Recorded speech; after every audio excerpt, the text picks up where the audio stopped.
संत रामपाल जी महाराज एक ऐसे महान संत जिन्होंने अपनी सतभक्ति, तत्व ज्ञान, करुणा और सेवा के बल पर समाज में नई मिसाल कायम की है। संत रामपाल जी महाराज की अगुवाई में उनके सभी सतलोक आश्रमों से समाज कल्याण के अद्भुत कार्यों ने समाज को सुनहरे भविष्य की एक नई उम्मीद दिखाई है। संत रामपाल जी महाराज से नाम दीक्षा लेने के बाद लाखों लोगों की लाइलाज बीमारियां जैसे कैंसर, एड्स आदि ठीक हुई। संत जी के ज्ञान से प्रेरित होकर उनके अनुयायियों ने लाखों यूनिट रक्तदान किया। संत जी ने लाखों बहन बेटियों का दहेज मुक्त विवाह करवाया।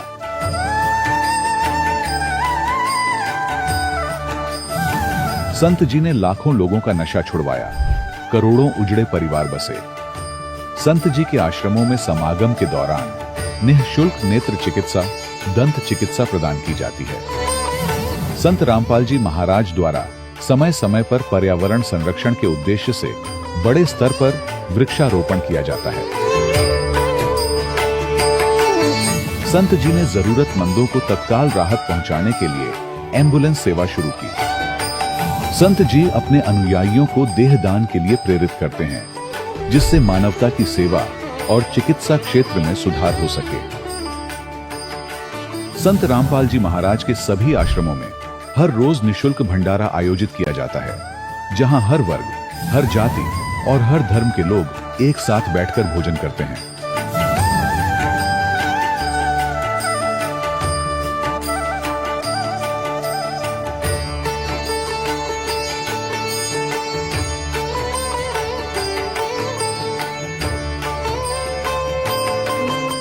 संत रामपाल जी महाराज की अन्नपूर्णा मुहिम ने गरीब और बेसहारा लोगों के जीवन में एक नई ऊर्जा और उम्मीद को जन्म दिया है। घर घर खाद्य सामग्री और जरूरी मदद पहुंचाकर संत रामपाल जी महाराज ने लोगों को दुख और मजबूरी से लड़ने की ताकत प्रदान की है।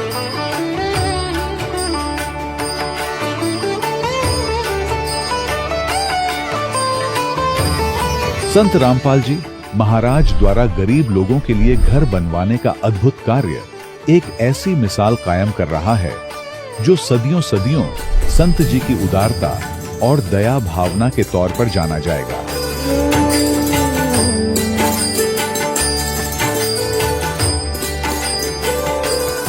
संत रामपाल जी महाराज ने हरियाणा सहित भारत के कई राज्यों में आई भीषण बाढ़ से अनेक गांवों और किसानों को बड़ी राहत दिलाई। तत्काल लाखों फुट पाइप और हजारों मोटर उपलब्ध कराकर किसानों के खेतों और गांवों में भरे बाढ़ के पानी को बाहर निकालकर उनको नया जीवन दान प्रदान किया। आज संत रामपाल जी महाराज को किसानों के मसीहा के तौर पर देखा जा रहा है। जगह जगह उनके लिए सम्मान समारोह आयोजित हो रहे हैं।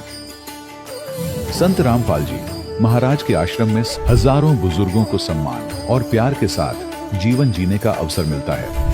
उनके खाने, रहने और स्वास्थ्य की पूरी जिम्मेदारी संत रामपाल जी महाराज उठाते हैं। अनाथ बच्चों के लिए संत रामपाल जी महाराज के सभी आश्रम किसी वरदान से कम नहीं।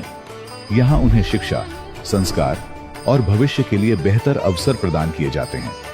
चाहे बाढ़ हो, भूकंप या महामारी, संत रामपाल जी महाराज और उनके अनुयायी हमेशा ही जरूरतमंदों के लिए सबसे आगे खड़े रहते हैं।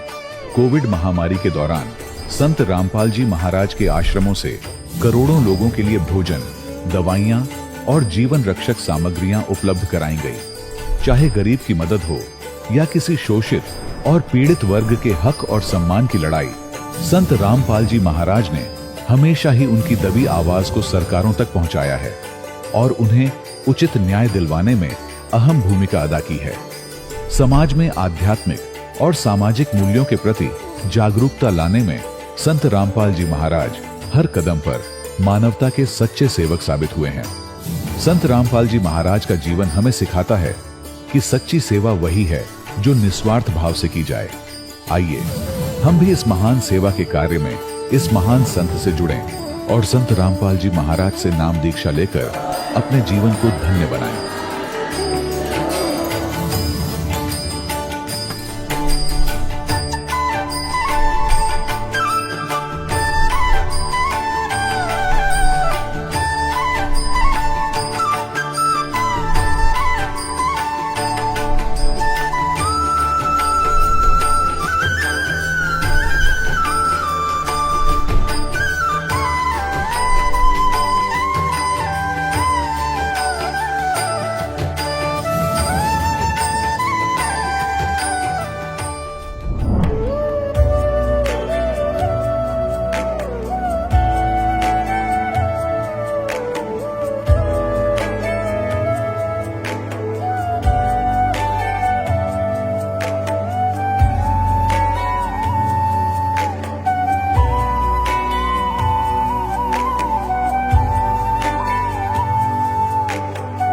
प्रभु राम देव भगवान अल्लाह खुदा ईश आदि नाम एक ही शक्ति के हैं।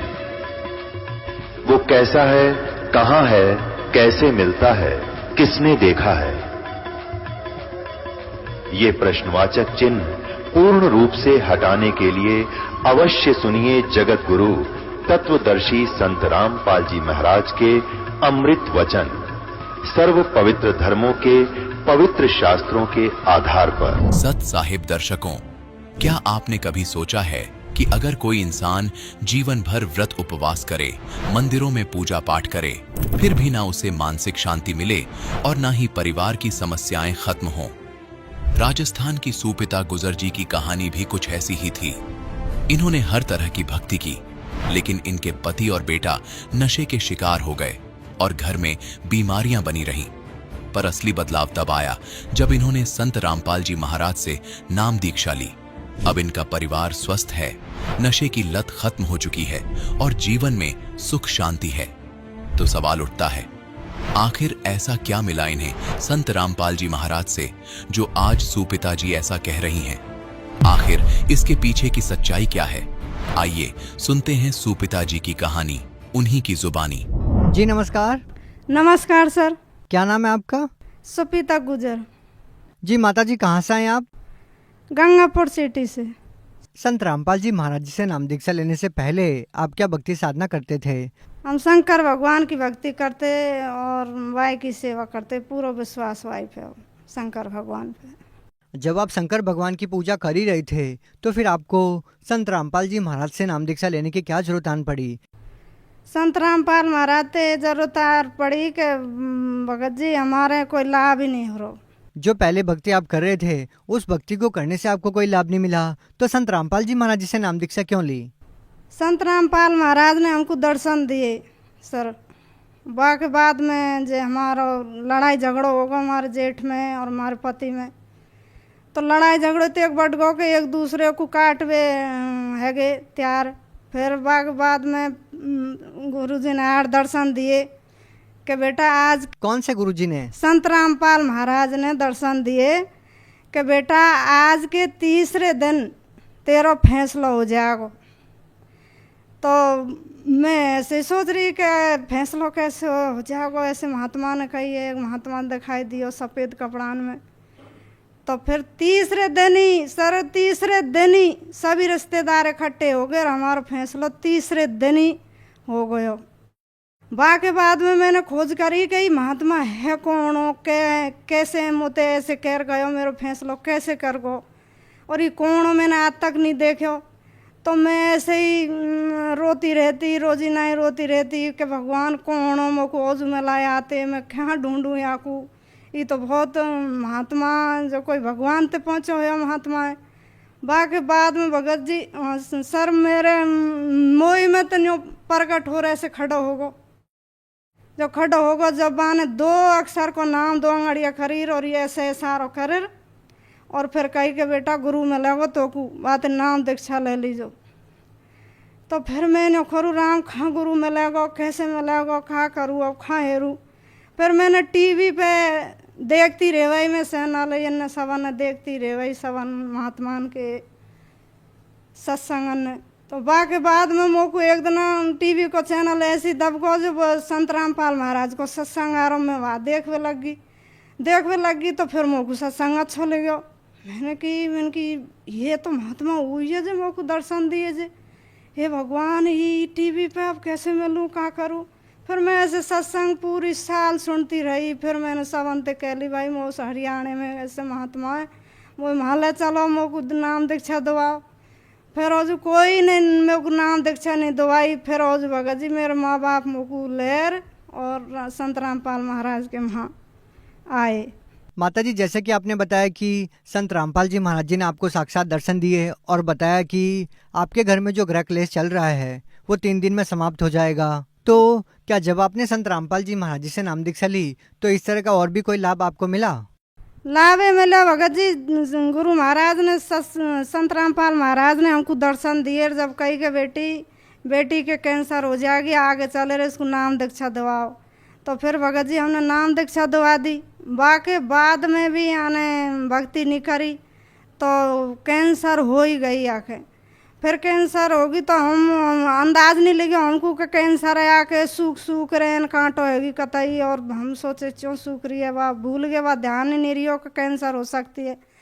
फिर और जो नाम दीक्षा दुआ दी कैंसर कैसे हो सके।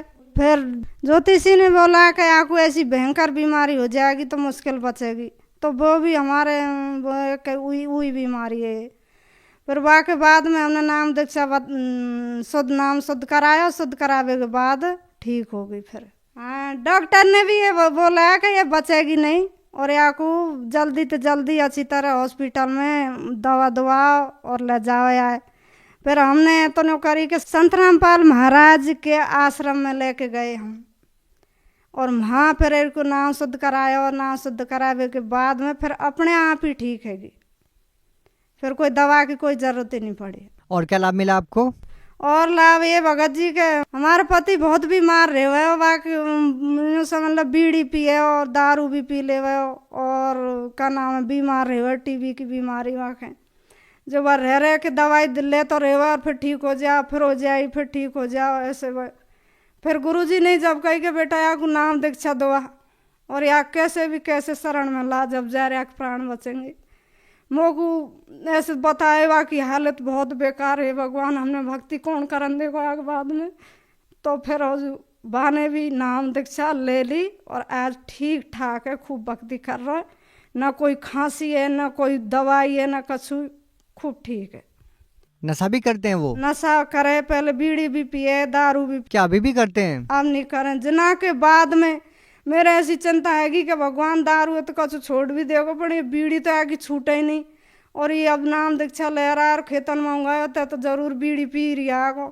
फिर गुरुजी ने आकाशवाणी करी कि बेटा चिंता मत करे और या की बीड़ी कतई छूट जाएंगे। या को जो वो है और जो मैंने ऐसे खींच लिया, ऐसा हाथ बताया गुरुजी ने कि ऐसे खींच लिया मैंने, अब ये कतई ना बीड़ी पिएगा ना ही दारू पिएगा और ये भक्ति करेगा, तू या की चिंता कतई मत करे। फिर मैं निश्चिंत होगी कि भाई परमात्मा ने बोल दिया। तब जना के बाद में भक्ति ही कर रहा है और ना दारू पिए ना कोई नशा करे और खूब भक्ति कर रहा परमात्मा की। और क्या लाभ मिले? लाभ भगत जी हमारे बहुत कम नाज हो, बहुत आधे दिन को जैसे 6 महीना के लिए 1 साल ही हुआ हमारा बाजरो नहीं हुआ, गेहूँ है तो 6 महीना के लिए नाज हो। और 6 महीना के जब मैं कर रही मैंने कि 6 महीना के लिए तो होगा और अब मोल खरीदना पड़ेगा। तो फिर मेरी चिंता बनी रह गई कि भगवान इतने पैसा भी नहीं है, नाज तो बहुत चाहिए को, हम भैंस बहुत राखें जे।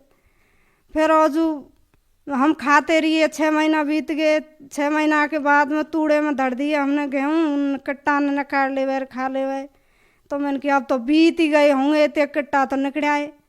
बाकी बाद में आकाशवाणी हुई कि बेटा तेरे नाज जाड़ देख। किसकी आकाशवाणी हुई? आकाशवाणी संत रामपाल महाराज की आवाज में आकाशवाणी हुई। क्या बोला संत रामपाल जी महाराज ने आकाशवाणी में? आकाशवाणी में ये बोलो कि बेटा तेरा नाच जाड़ देख और तेरा ढांग लग रही है गेहूं की और चिंता मत करे। तो फिर भगत जी में वाई टाइम ठाड़ी है बजी जाड़ देखो, मैंने तूड़ो हटा तो मेरे गेहूं की धांग लग रही 22 कट्टा गेहूं के मिले मोकू, मैंने तूड़ो हटा देखो तो 22 कट्टा में एकदम तो गदगद है कि भगवान आज धरती पे है, आज हमारा ऐसा चमत्कार कर दिया हमारे साथ।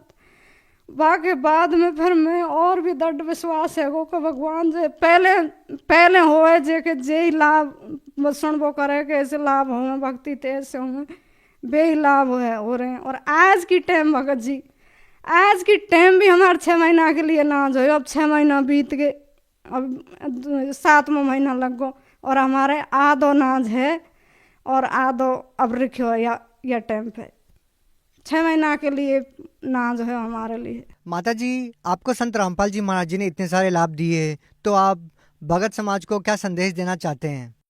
संदेश हम यही देना चाहते हैं कि भाई भुगतो मत। मो जैसी बहनें ने जो बहुत भुगत रही हैं, जिनके पति दारू पी रहे हैं, जिनके बेटा दारू पी रहे हैं और भी नशा भयंकर कर रहे हैं, वो कतई एन गलत में जा रही हैं और रात दिन कलेश को झेल रही हैं, लड़ाई को झेल रही हैं। बिनते मेरी यही प्रार्थना है कि बहनों नाम ले लो परमात्मा से और अपने बेटान को बचा लो, अपने पति को बचा लो। जैसे हमारे हमको संकेत करो मालिक ने, हमारे पति भी बच गए, हमारे बेटा भी बच गए, बेटी भी बच गई, और आज परमात्मा की भक्ति कर रहे हैं। और कोई भी बेकार कैसो भी कछु सब चीज बुरी चीज त्याग दी, अच्छी ग्रहण कर ली। और आज मेरे बेटा खूब पढ़ाई कर रहे हैं और मेरे को खूब विश्वास है।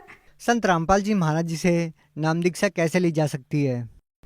संत रामपाल महाराज तो ऐसे दीक्षा ली जाती है कि ये टीवी चैनल पे बहुत सारे चैनलन पे सत्संग आ रहा संत रामपाल महाराज को, बापैत से नंबर ले और पतो करके और नाम दीक्षा ले सकते हैं। जी बहुत बहुत धन्यवाद। धन्यवाद बापा। दर्शकों, अभी आपने सुने संत रामपाल जी महाराज से दीक्षा प्राप्त करके सुखी हुए भक्त के अनुभव। अब देखिए जगत गुरु तत्वदर्शी संत रामपाल जी महाराज के मंगल प्रवचन।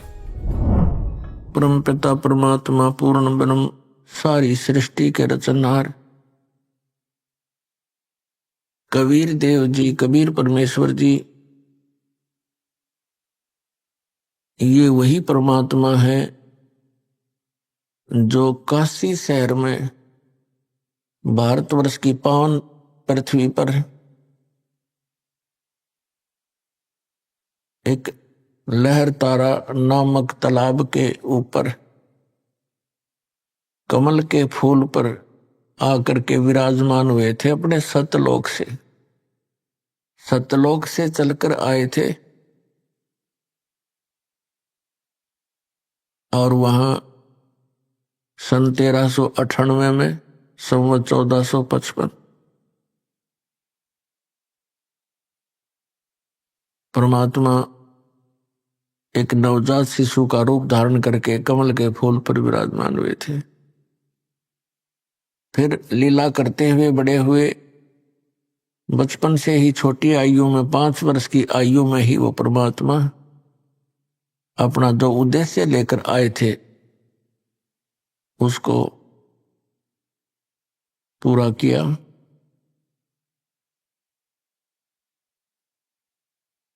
पुण्यात्मा, सौभाग्य आपका मनुष्य जन्म और इस समय में है। धन्य है आपके माता पिता जिनसे जन्म हुआ। ये वो समय है, इस प्राणी को करोड़ों युगों के बाद प्राप्त होता है जो आज आपको प्राप्त है।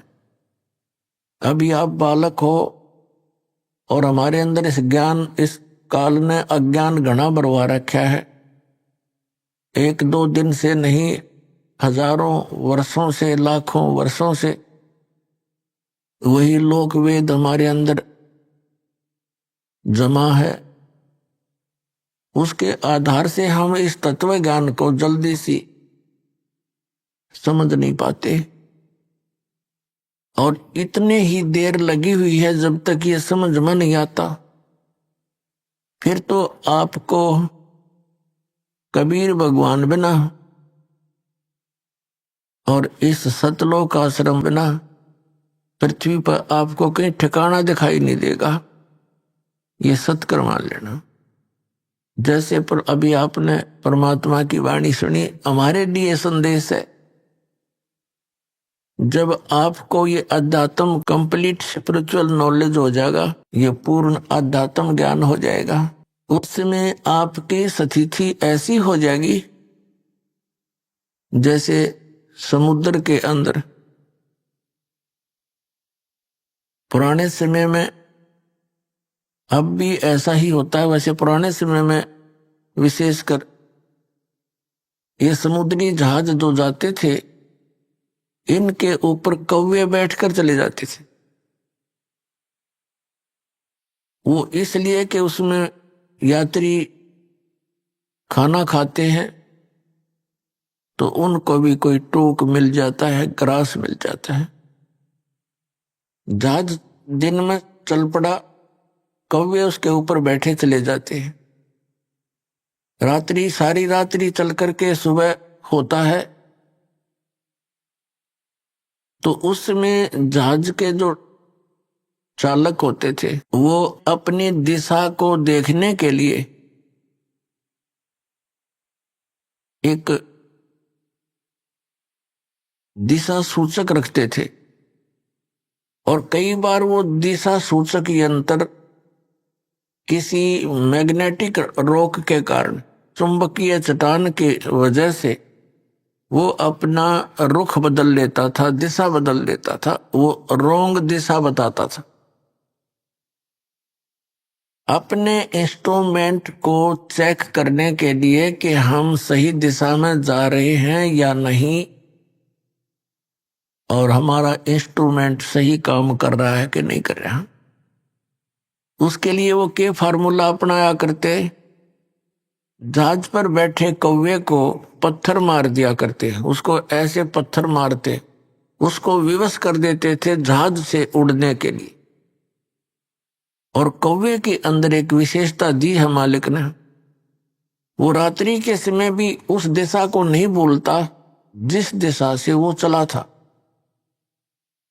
यदि पूर्व दिशा से चले हैं तो वो पूर्व दिशा को भूलेगा नहीं रात को भी। उसमें एक ऐसा गुण दिया है दाता ने।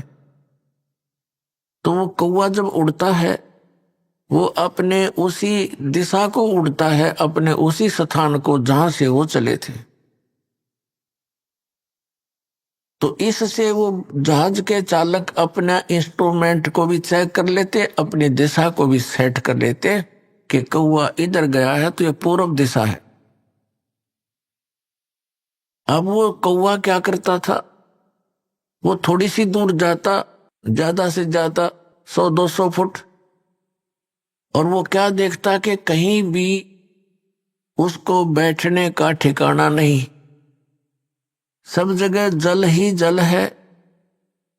मुड़ के वो आखिर में उसी जहाज पर आकर बैठ जाता है। अब उसको उस जहाज के अतिरिक्त उस समुद्र में और कोई ठिकाना नहीं नजर आ रहा जिससे वो डूबने से बच जाए। उस जहाज के अतिरिक्त यदि वो कहीं बैठता है तो वो डूब ही जाएगा। तो इससे परमात्मा हमें याद दिलाते हैं कि बच्चों, जब तुम मुझे समझ जाओगे,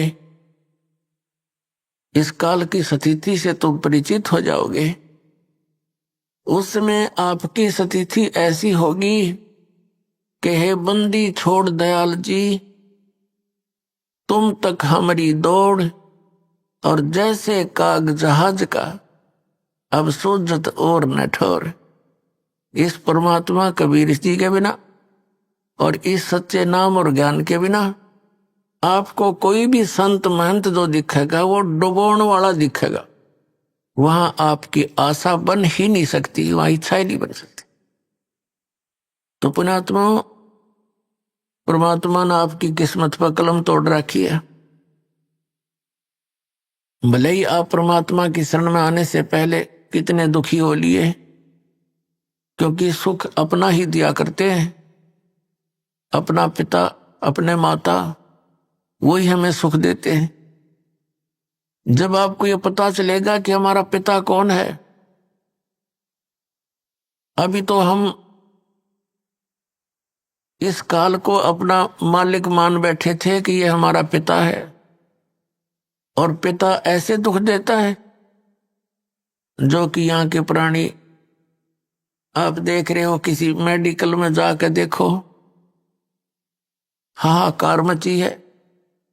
और कहीं देख लो, किसी घर में देख लो, कोई ना कोई ऐसी समस्या काल पैदा करके रखता है, पूरा परिवार परेशान रहता है। किसी की आंखें नहीं, किसी की बाजू नहीं, किसी को कैंसर हो गई है, कोई गधा बन गया, कोई कुत्ता बना, कोई सुअर बना। बताओ, यह कोई जीवन है? पर विवश है, मजबूरी है हमारी। इस मजबूरी के अंदर हमने अपने यहाँ टाइम पास करने की कुछ अटकल सी लाक है, हम जी रहे हैं। उस परम पिता ने आकर हमें वो ज्ञान दिया जिस उद्देश्य से वो आते हैं। अब क्या बताते हैं परमात्मा? मानुष जन्म दुर्लभ है, ये मिले न बारंबार।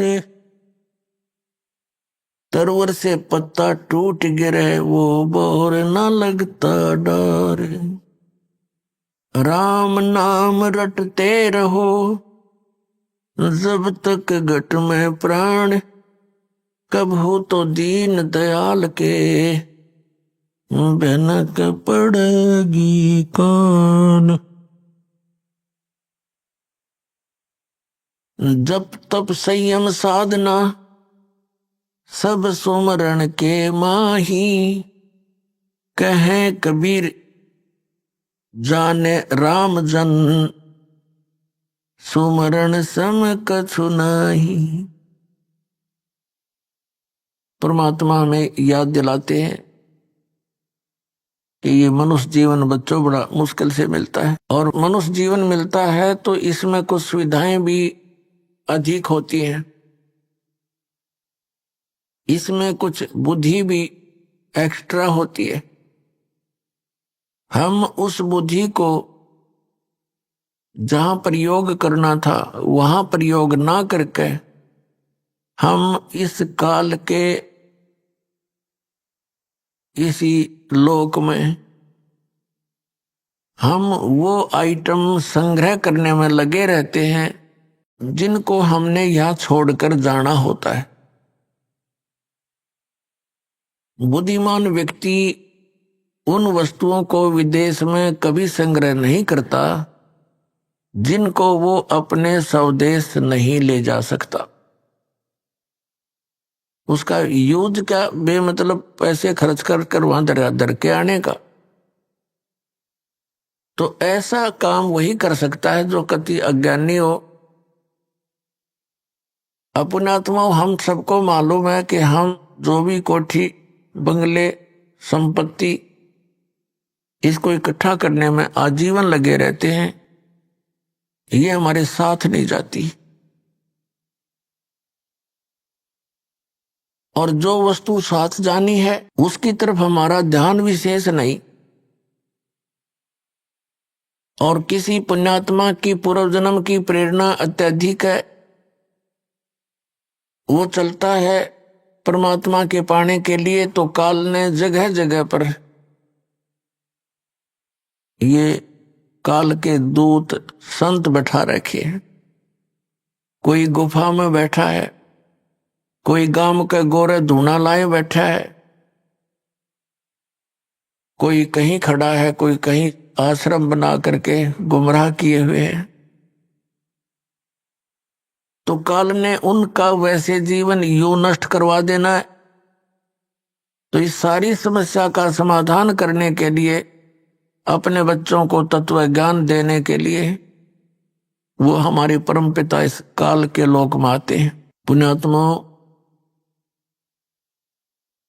परमेश्वर ने आके बताया है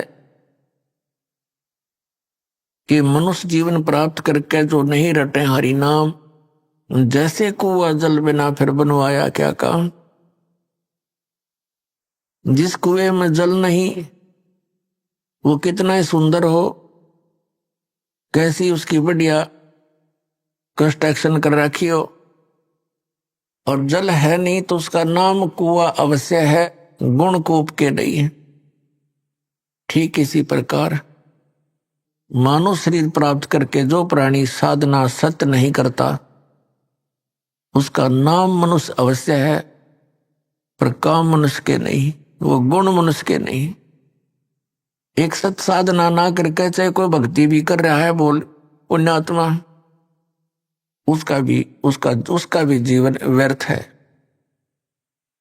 और जो भक्ति नहीं करता उसका भी व्यर्थ है। तो इस समस्या के समाधान के लिए केवल परमात्मा ही स्वयं आते हैं। वो आकर हमें ज्ञान देते हैं। गुरु बिन माला फेरते, गुरु बिन देते दान, गुरु बिन दोनों निष्फल हैं, चाहे पूछो वेद पुराण। गुरु बड़े गोविंद से मन में देख विचार, हरि सुमरे सो वार है, गुरु सुमरे होवे पार। परमेश्वर ने आकर के हमें इस पूरे प्रोसेस से परिचित कराया है कि परमात्मा कैसे मिल सकता है, तुम काल के जाल से कैसे छूट सकते हो। उसके लिए सबसे पहले मालिक ने बताया है कि सबसे पहले गुरु हो, और गुरु पूरा हो। अधूरे गुरु से भी कोई लाभ होने वाला नहीं। अब पूरे गुरु की पहचान कैसे हो? हमारे जो सदग्रंथ हैं, जिनको आज तक हम सर्वधार्य मानते रहे, पवित्र चारों वेद, पवित्र श्रीमद् भगवत गीता और पवित्र 18 पुराण, ये हमारे हिंदू धर्म के सदग्रंथ माने जाते हैं। वैसे तो ये सदग्रंथ, ये शास्त्र किसी धर्म विशेष के नहीं है, ये तो मानव मात्र के लिए एक संदेश है भगवान का। ये उसमें लिखे और बोले गए थे जिसमें कोई धर्म नहीं था, फिर भी अब ये हिंदू समाज के निमित्त कर दिए गए हैं। तो इसीलिए कहा जाता है जो हिंदू धर्म के जो अनुयायी हैं, पुण्यात्माएं हैं, वो इन सदग्रंथों को सही मानते हैं। तो दास ने ऐसी दया की परमात्मा ने कि जो भी समूह, जो भी धर्म जिस भी ग्रंथ को श्रेष्ठ मानता है, उसी ग्रंथ के आधार से उनके द्वारा की जा रही क्रियाओं और ज्ञान को ये दिखा दिया कि आप ये कर रहे हो, आपके सदग्रंथ ये बता रहे। और जो शास्त्रों में वर्णित साधना और ज्ञान नहीं है, वो लोक वेद है, वो मनमाना आचरण है, उससे कोई लाभ नहीं होगा। श्रीमद् भगवत गीता अध्याय नंबर 16 के श्लोक नंबर 23 और 24 में कहा कि शास्त्र विधि को त्याग कर जो मनमाना आचरण करते हैं, उनको न तो कोई सुख होता है, न उनको सिद्धि प्राप्त होती है, और न ही उनकी कोई गति होती है। और इन तीन चीजों के लिए भक्ति करते हैं, परमात्मा को याद करते हैं, और यही नहीं हुई तो फिर उसका लाभ क्या करने का? व्यर्थ प्रयत्न हुआ।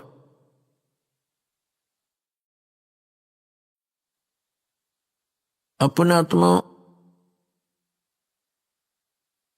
परमात्मा ने आकर ये ज्ञान दिया कि सबसे पहले आपका गुरु हो, गुरु भी पूरा हो। ये गुरु, नकली गुरुओं ने सारा काम बिगाड़ रखा है।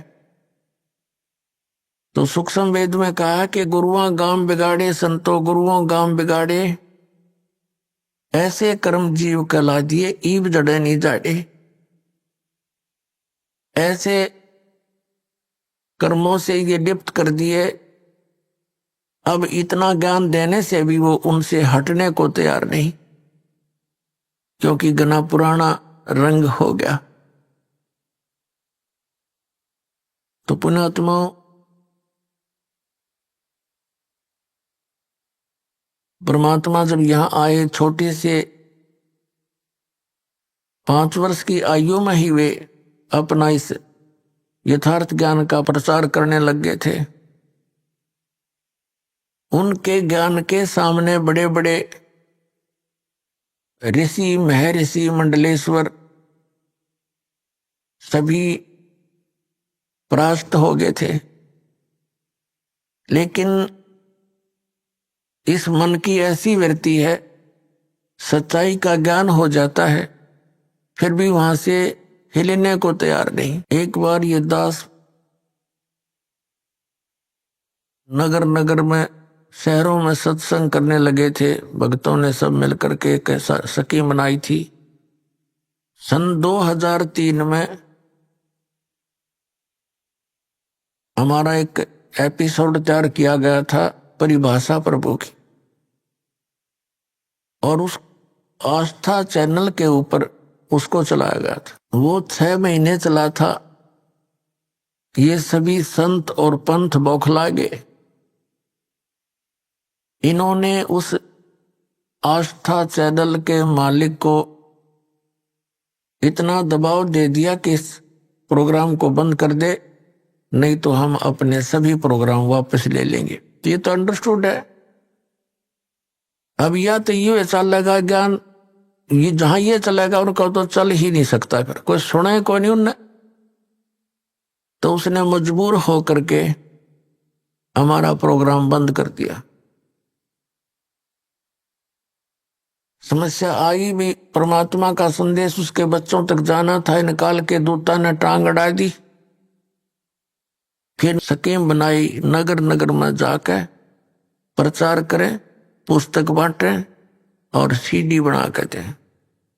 ये कार्यक्रम शुरू किया तो उसमें भी विरोध पैदा कर दिया।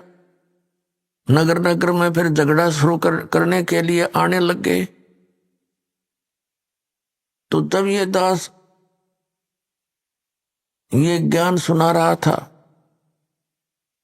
एक बहन आई एक नगर में, एक शहर में, और उस शहर में लोकल जो चैनल होते थे, लोकल जो जैसे केबल सिस्टम होता है, उस पर हम 15-20 दिन पहले सीडी चलवा देते थे उसको दे करके, ताकि शहर शहर के लोग ये परिचित हो जाएं कि हम क्या बताना चाहते हैं। तो उस बहन ने बताया कि मैं टीवी देख रही थी, जल्दी जल्दी चैनल बदल रही थी, संतों के सत्संग सुनने का मुझे बहुत शौक था। किसी का भी सत्संग सुनती थी, 5-4 मिनट के बाद सोचती थी दूसरे के वचन सुनती हूं, इसमें आनंद नहीं आया। तो ऐसे करते करते आपका ये प्रोग्राम मैंने देखा।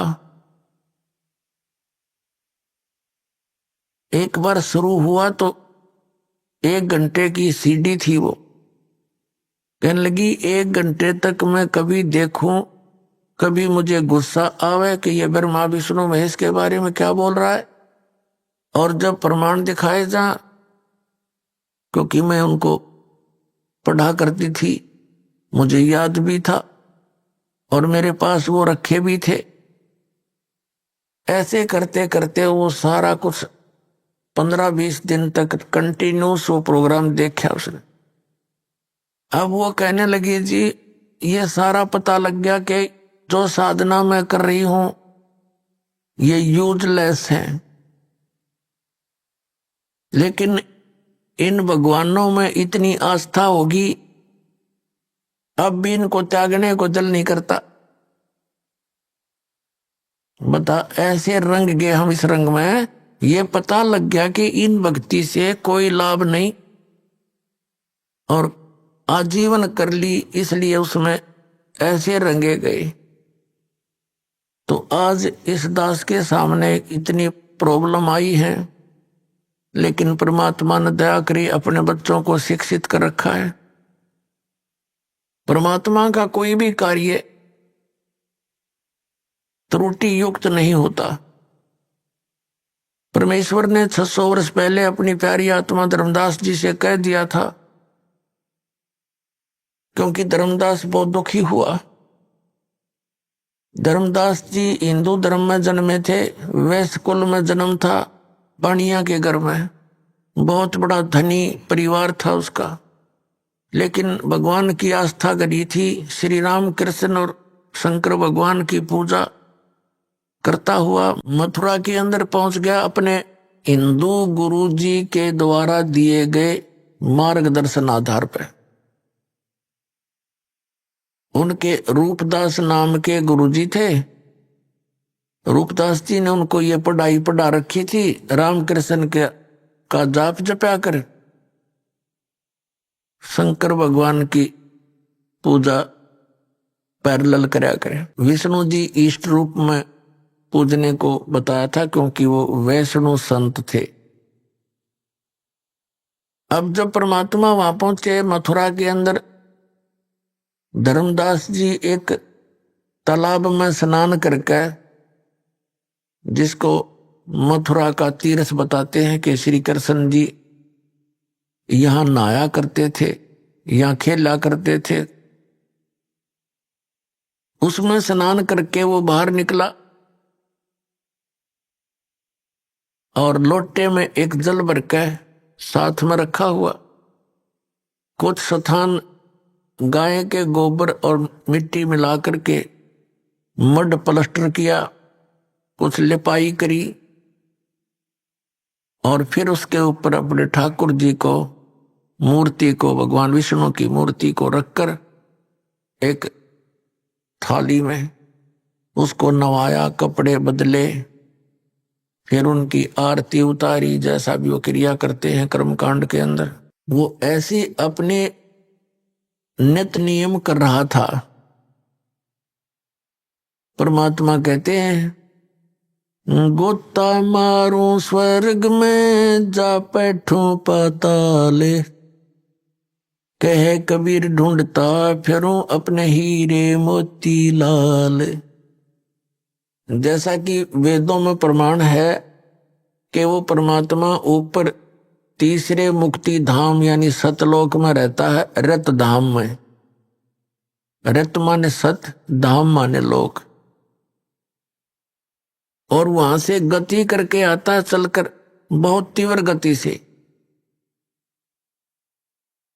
और अच्छी आत्माओं को मिलता है, उनको ज्ञान समझाता, यथार्थ ज्ञान देता है। जो दृढ़ भक्त होते हैं उनको पूर्ण ज्ञान बताता है। अपने उस गुण के आधार से वो परमात्मा वहां आए, एक जिंदा महात्मा का रूप बना के धर्मदास जी के पास थोड़ी सी दूरी पर बैठ गए। जिंदा महात्मा मुसलमानों के अंदर होते हैं, उनकी वेशभूषा जो जिंदा वाली होती है, अधिकतर वो जिंदा महात्मा मुसलमानों में होते हैं।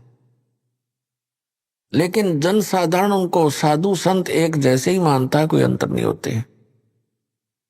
फिर भी जिनको ज्ञान है वो समझ जाते हैं कि ये साधु कौन से मजहब से संबंध रखता है। जैसे आप जैनियों को देखोगे, कहते कति नंगे फिर रहे होंगे या मुंह पर पट्टी बांध रखी होगी और नंगे पैरों घूम रहे होंगे, कपड़ा रख लेते हैं शरीर पर, तो उससे पता लग जाता है कौन से धर्म से संबंधित है ये साधक। अब धर्मदास जी से लगभग 50 फुट की दूरी पर परमात्मा विराजमान हो गए। धर्मदास जी क्रिया कर रहा था और उसके बाद उस प्रतिदिन वो जो गीता जी का पाठ किया करता था, एक अध्याय का डेली, उसने क्या देखा धर्मदास जी ने कि एक मुसलमान संत और तेरी इस साधना को बड़ी गौर से देख रहा है। ये स्वाभाविक होता है प्रत्येक भक्त आत्मा का, वो बेशक किसी मजहब धर्म से संबंधित है। जो भगत होगा और धार्मिक होगा उसमें द्वेष नहीं होता। द्वेष और हमारे अंदर ये झगड़े की व्यवस्था ये नकली गुरु ही कराया करते हैं। तो प्रत्येक की लगन होती है, इच्छा होती है कि मेरे वाला ज्ञान सही है और इसको अपने वाला ज्ञान बता दूं, इसका भी कल्याण हो। उद्देश्य यही होता है एक दूसरे को ये कहने का कि आपका भक्ति मार्ग ठीक नहीं है, और कोई शत्रु भाव से थोड़ा ही कहा जाता है।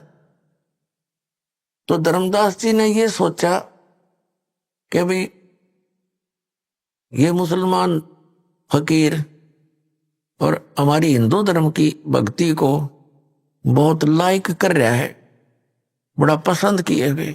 तो उसने इस दृष्टिकोण से श्रीमद् भगवत गीता अध्याय नंबर 7 का पाठ करने लगा ऊंचे ऊंचे स्वर से, और जैसा भी अनुवाद उसको प्राप्त था अनुवाद भी साथ कर रहा है। जब उसने अपना सारा क्रियाक्रम कर ली तो परमात्मा और निकट आकर बैठ गए। जब ये देख लिया कि ये जो धर्मदास है वो तो अंतर्यामी थे, जानते थे इसकी क्या इच्छा है, क्या किस कारण से ये ऐसी ऊंची ऊंचे स्वर में गीता जी का पाठ कर रहा है। वो जान गए थे कि ये कुछ और बताना चाहता है।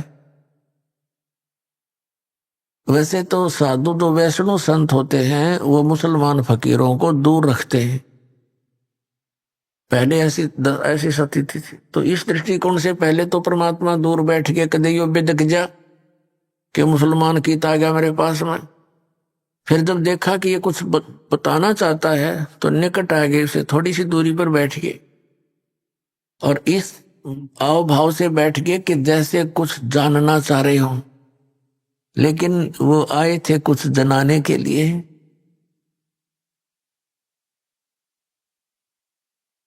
फिर धर्मदास जी ने सोचा ये तो बड़ा गौर से सुन रहा है, उसने 8वां अध्याय फिर शुरू कर दिया,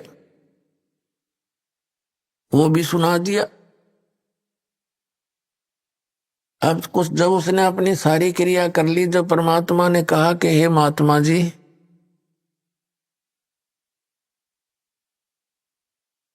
अपने आत्माओं आप जरा सा विचार करियो, इस परमात्मा हमारे अपने पिता की तरफ देखो ध्यान से, वो हमारे लिए कितना भटक रहा है।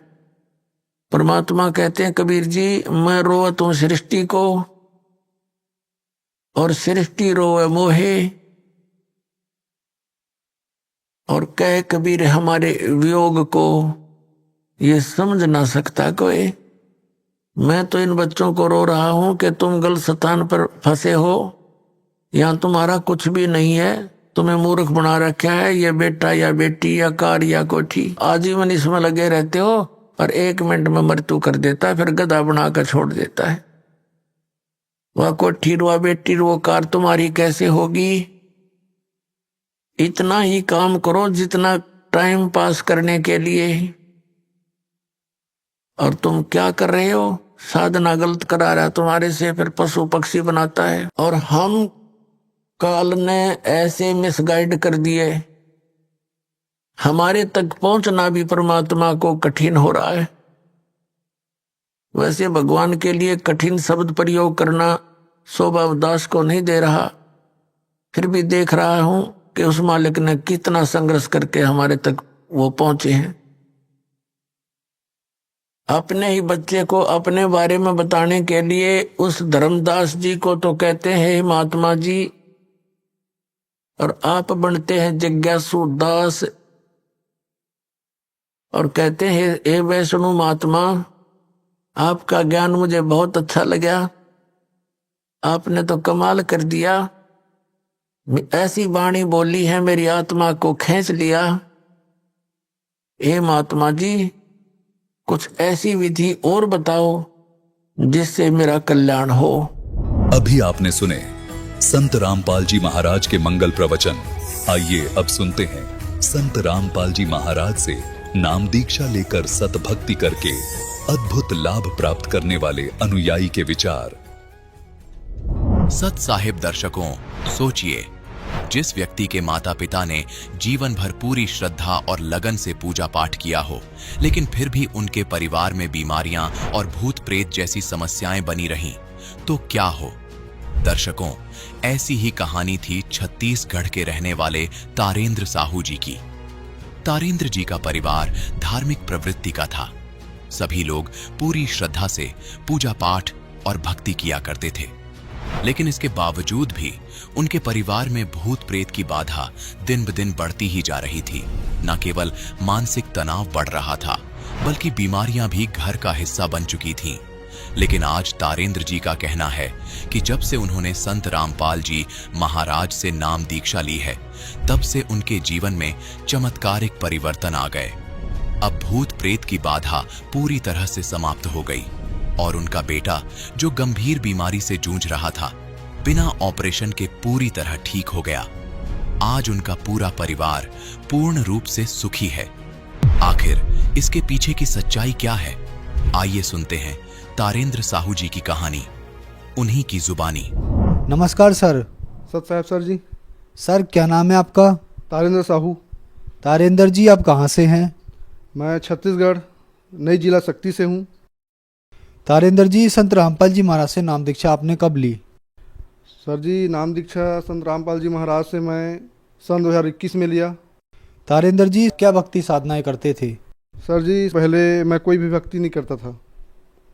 मैं अपने आप को नास्तिक समझता था, क्योंकि मैं बचपन में बहुत गरीबी देखा और मेरा माँ बाबूजी इतना भक्ति करते थे भगवान के, इतना भक्ति करते थे कि अब मैं बताऊंगा ना, दिन से रात हो जाएगा भगत जी। मेरे बाबूजी 9 दिन का उपवास करते थे, केवल दूबी का जो आता है दूबी का रस उसको पीकर 9 दिन तक रहते थे उपवास मेरा बाबूजी। और मेरा माँ साल में 6 महीना उपवास में निकाल देती थी मेरी माँ। इतना पूजा भक्ति करने के बावजूद भी हम लोग इतना गरीबी कष्ट और भूत प्रेत से परेशान थे कि अब मैं क्या बताऊं भगत जी। इतना मतलब जितना मैं कमाता था हम लोग कमाते थे। हम लोग का 16 एकड़ ज़मीन था। 16 एकड़ ज़मीन भूत प्रेत के चक्कर में हम लोग 4 एकड़ में आ गए, सारा बिक गया हम लोग का ज़मीन। उसके बाद मैं होश संभाला, तो मैं जब होश संभाला तो मैं कमाने लगा।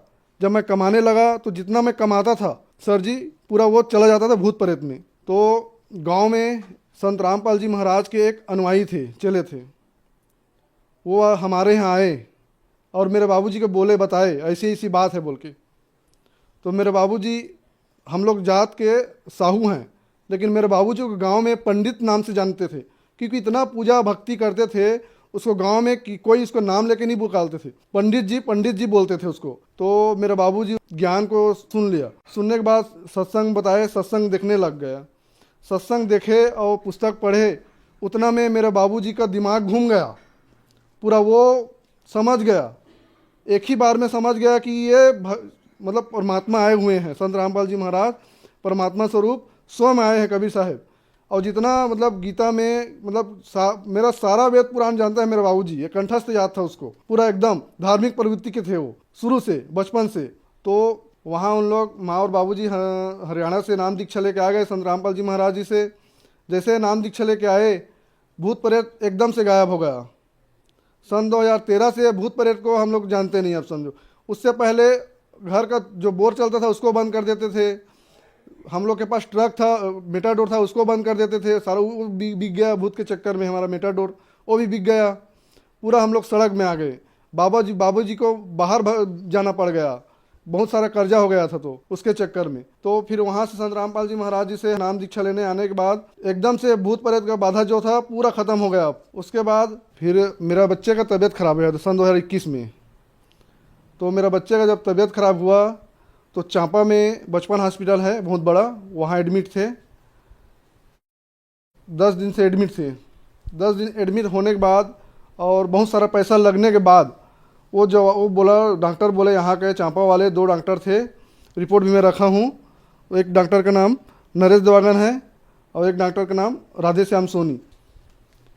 ये दोनों डॉक्टर देखते थे। तो 10 दिन की इलाज करने के बाद वो बोला कि इसको बहुत बड़ी बीमारी हो गया है, कावासाकी बीमारी बोले।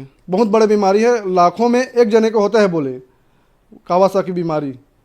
तो हम लोग पूरा डर गए ऐसे बोले। तो फिर माँ बाबूजी को मैं फ़ोन किया, रोते रोते फ़ोन किया। उसके बाद ऐसी ऐसी बात है बोला, बहुत बड़ी बीमारी को नाम बता रहे हैं, बिलासपुर ले जाने का बोला। तो मैं बोला गुरुजी से, संत रामपाल जी महाराज से, आप दोनों अरदास लगाओ। और जैसे मैं बोला मेरा बच्चा अगर ठीक हो जाएगा, रोते रोते मेरे माँ और बाबूजी को बोला, अगर मेरा बच्चा सवेरे उठ के बिस्तर में अपने हाथ से ब्रश करेगा और उठेगा तो मैं भी नाम दीक्षा लूँगा बोला संत रामपाल जी महाराज से। तो सवेरे वैसे ही हुआ। मेरा बेटा सवेरे उठा बिस्तर में, अपने हाथ से ब्रश किया और मेरे को पापा बोला, उसकी मम्मी बोली। और फिर हम लोग माँ और बाबूजी को बुलाएं और संत रामपाल जी महाराज से चांपा नामधर्म केंद्र में नाम दीक्षा लिए। और फिर उसी दिन बिलासपुर रिफ़र कर दिए थे। बिलासपुर हम लोग लेके गए। बिलासपुर में उसके बाद उसका दिल का सीटी स्कैन हुआ तो छेद है बोले। उसके बाद एक और डॉक्टर वहाँ देखे, वो बोला ये कावासाकी बीमारी का इलाज यहाँ नहीं है, दिल्ली जाना पड़ेगा बोला। तो दिल्ली जाना बोले तो हम लोग एकदम डर गए और वो डॉक्टर से थोड़ा झगड़ा होने लग गए। मैं उससे झगड़ा हो गया, बहसबाजी, वहाँ नर्स से भी झगड़ा हो गया मैं। उसके बाद मैं बोला अपना परमात्मा के शरण में आए हैं। अब मेरे को पहले तो विश्वास नहीं था सब देवी देवता में। फिर जब 2013 में मेरा माँ बाबूजी नाम दीक्षा लिए तो वहाँ से भूत प्रेत गायब हो गया था। उसके बाद में हम लोग सोचे ये ठीक हो जाएगा, नहीं जाएंगे हम लोग, संत रामपाल जी महाराज के चरण शरण में हैं, उसका नाम दीक्षा ले लिए हैं, थोड़ा सा ठीक होगा तो इसको भी दिलाएंगे बोल के मैं और मेरा पत्नी ले लिए थे नाम दीक्षा। तो हम लोग बिलासपुर से मेरे बच्चे को हम लोग फिर चांपा ले आए। उसके बाद यहाँ का जो मेडिसन चल रहा था उसको चलाए। उसके बाद से हम लोग फिर दोबारा वहाँ चेकअप के लिए नहीं गए।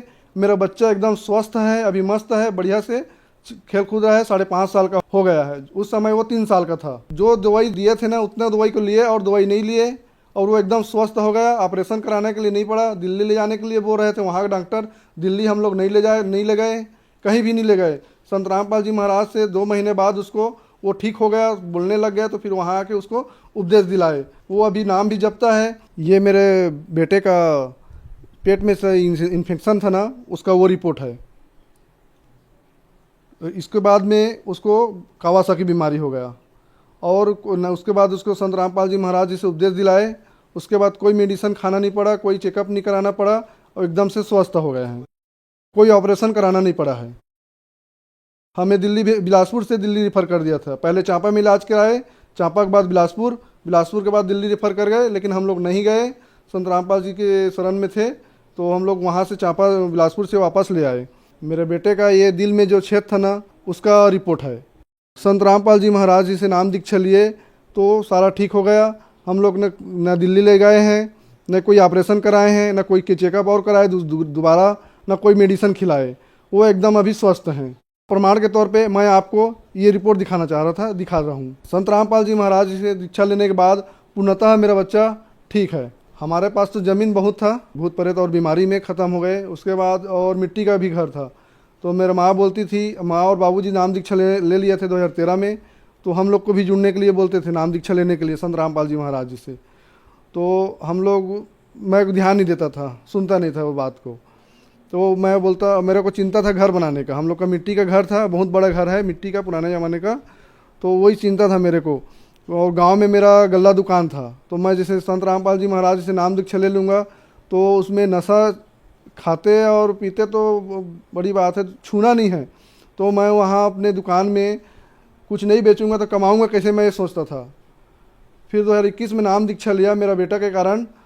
तो आज मेरा घर 20 लाख का लगभग का घर मेरा बन रहा है। ये बहुत बड़ा लाभ हुआ मेरे को और सभी चीज़ों में बरकत है। मैं सोच रहा था दुकान नहीं चलेगा, लेकिन अपने हिसाब से बढ़िया चल रहा है। नशा पानी नहीं है, उसके हिसाब से दुकान भी बढ़िया चल रहा है मेरा। और मेरा बाबूजी एक बार ट्रैक्टर के नीचे आ गए थे, धान मिसाई चल रहा था तो उसको कुछ नहीं हुआ। वो अपने जो संत रामपाल जी से नाम दीक्षा मिला है उसको जप रहे थे तो उसको कुछ नहीं हुआ, ये लाभ हुआ। और मेरा माँ कम से कम 4 से 5 बार मेरे माँ का एक्सीडेंट हो गया है बाइक से, लेकिन आज तक उसका खरोच नहीं आया कहीं भी कुछ भी। सर, जैसे कि आपने बताया कि आप एक नास्तिक इंसान थे, आपने भगवानों की पूजा करते हुए माता पिता को देखा, बहुत गरीबी थी, फिर आपने संत रामपाल जी महाराज से नाम दीक्षा लिए और आपको लाभ हुए, आप एक आस्तिक इंसान बन गए, भगवान की भक्ति करने लगे। तो जो दर्शक आज आपको टीवी पर देख रहे हैं और वो भी परेशान हैं, संत रामपाल जी महाराज से नाम दीक्षा लेना चाहते हैं, तो कैसे ले सकते हैं? उनको मैं एक बोलना चाहता हूँ कि वो भी आए, संत रामपाल जी महाराज जी से नाम दीक्षा ले, अपना कल्याण कराएं और सही भक्ति करें और मोक्ष प्राप्त करें। क्योंकि जितना देवी देवता है, जितना पूजा पाठ करते हैं, मेरे से अच्छा कोई नहीं जानता। क्योंकि मेरे माँ बाबू जी इतना पूजा पाठ करते थे कि मत पूछो, मैं क्या बताऊँ। तो ये जो सही साधना है, तो यहाँ आइए, संत रामपाल जी महाराज जी से नाम दीक्षा लीजिए, अपना कल्याण कराइए। संत रामपाल जी महाराज से नाम दीक्षा कैसे ली जा सकती है? संत रामपाल जी महाराज जी से नाम दीक्षा लेने के लिए टीवी पर चलता है, उसमें नीचे में पीली पट्टी चलती है, वहाँ से आप नाम दीक्षा लेने के लिए कॉन्टैक्ट नंबर ले सकते हैं। धन्यवाद सर। सत साहेब जी।